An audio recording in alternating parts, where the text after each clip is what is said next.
김문수 후보에게 묻겠습니다. 네. 윤석열 씨가 12월 3일 내란의 우두머리라는 사실 인정합니까? 내란이라기보다는 헌정질서를 계엄을 했죠. 파괴하고 군을 동원한 내란 기도 그 책임 인정합니까? 뭐 계엄을 한 그리고 것은 그 계엄이 이 나라 경제에 비수를 꽂았다는 사실, 자영업자, 소상공인, 관광, 소비, 투자 모든 흐름을 끊었다는 사실 인정하십니까? 경제가 어려워진 점은 사실이죠. 김문수 후보는 윤석열 정부의 노동부 장관이었습니다. 그런 분이 지금 윤석열을 감싸며 대선에 나왔습니다. 탈당이란 말도 못했고 뜻대로 하시라고 조아렸습니다.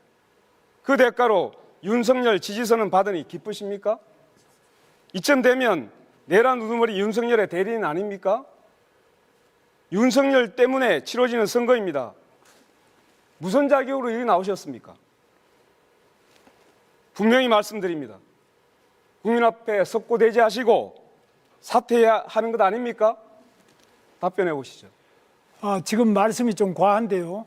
윤석열 대통령의 계엄은 잘못되었고 제가 알았다면 당연히 말렸겠습니다. 그러나 그게 내란이냐 하는 것은 지금 현재 재판 중이고 그런 부분에 대해서는 여러 가지로 판단이 많이 남아 있습니다. 또 이 계엄으로 인해서 지금 우리 소상공인이든지 경제가 어려워진 점은 사실입니다.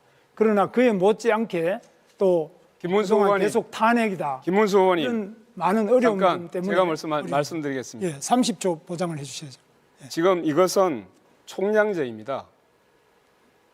김문수 의원님, 지금 변명으로 일관하고 있잖아요. 얼마나 내란이 아니라니요. 헌법재판소에서 8대 0으로 내란이라고 분명히 얘기하고 있지 않습니까?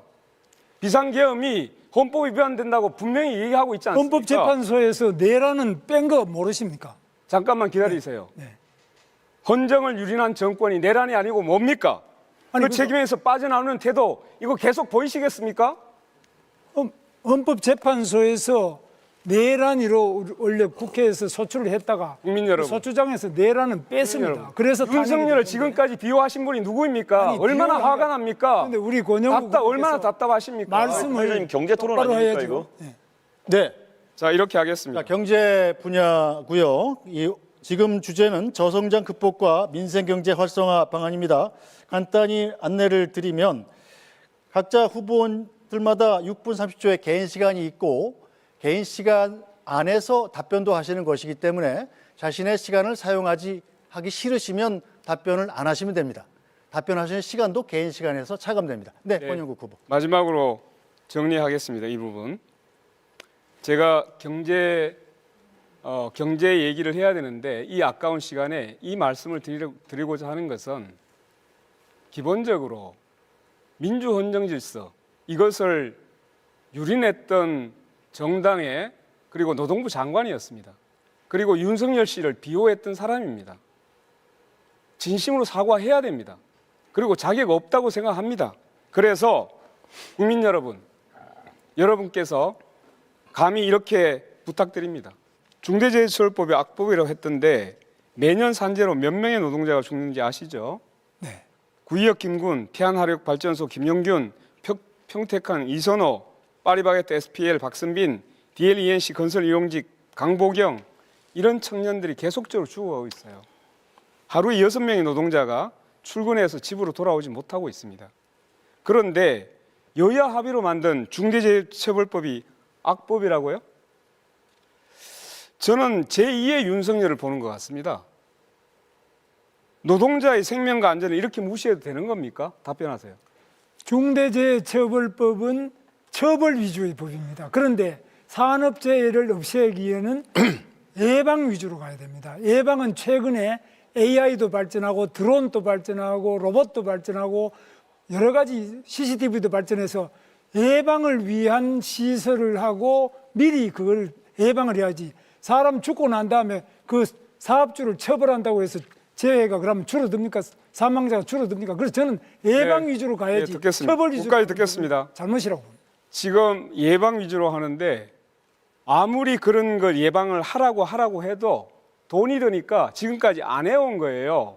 그래서 중대재해처벌법 만들어서 처벌하자고 만든 겁니다. 산재 유족들이 그 추운 겨울날 단식하면서 만든 거예요. 이걸 함부로 무시하는 노동부 장관, 과연 그 자격이 있었습니까? 저는 이해할 수가 없습니다. 더 들을 필요가 없어서 넘어가겠습니다. 후보님은 지역별로 최저임금을 달리 적용하자고 제안하고 계십니다. 제가 볼 때는 이거 되게 위험한 생각입니다. 우리나라는 대기업과 중소기업, 남성과 여성, 정규직과 비정규직, 그리고 플랫폼 노동자 이렇게 따라서 임금 차별이 매우 심합니다. 여기에다가 다시 또 수도권하고 비수도권 차별하자고 하면 이거 정말 위험한 거 아닙니까? 일본이 지역 차등 임금제 도입했다가 지역 인구가 더 유출되고 지방 경제가 피폐됐습니다. 한마디로 폭삭 망했어요. 그런데 이걸 가지고 자민당에서도 다시 인류화, 평준화 논의가 지금 진행되고 있습니다. 이 공약 처리해야 되는 거 아닙니까? 일본의 사례도 잘 알고 있고요. 반대로 미국의 사례도 잘 알고 있습니다. 미국 같은 경우에는 텍사스가 잘 아시는 것처럼 캘리포니아와 다르게 규제와 세금이 더 적기 때문에 많은 기업들이 텍사스로 이전했습니다. 그래서 최저임금도 낮고 법인세도 낮기 때문에 잘 아시는 일론 머스크 같은 사람도 스페이스X 같은 기업을 이전했던 것입니다. 저는 지역 간의 경쟁이 어느 정도 촉발될 수 있다 이런 생각을 하고 있고요. 사례를 본다 하더라도요. 텍사스는 최저임금이 7불 25로 연방 최저지만은 옆에 플로리다가 최저임금이 있음에도 불구하고 거기까지 듣겠습니다. 평균 임금은 더 높습니다. 거기까지 듣겠습니다. 미국은 땅이 큽니다. 그리고 연방이잖아요. 그건 주가 거의 국가예요. 그렇기 때문에 그 차이가 엄청나게 클 수 있어요. 어떤 차이가 크단 말이에요? 생활 조건이나 이런 것들이 많이 다를 수 있죠.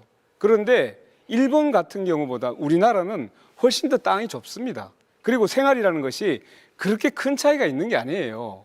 그런데 그런 땅덩어리 있고 국가에 비견하는 주와 같은 데서 자율적으로 하고 있는 것하고 비교하는 자체가 그건 비교가 잘못된 거죠. 그래서 이렇게 보겠습니다. 자, 일본에서 이미 그렇게 차등제 뒀다가 결국은 임금 높은 데로 다 빠져나갔어요. 한국에도 그렇게 하면 유출될 뻔합니다. 지금도 일자리 아니면 좀 더 좋은 자리를 찾아가지고 수도권을 몰리고 있잖아요. 이렇게 해놓으면 완전히 수도권을 다 몰려버립니다. 지방 완전히 망합니다. 그래서 마지막으로 말씀드립니다. 헌법에 왜 정했겠습니까? 차별하지 말라고. 차등임금 두지 말라고. 네.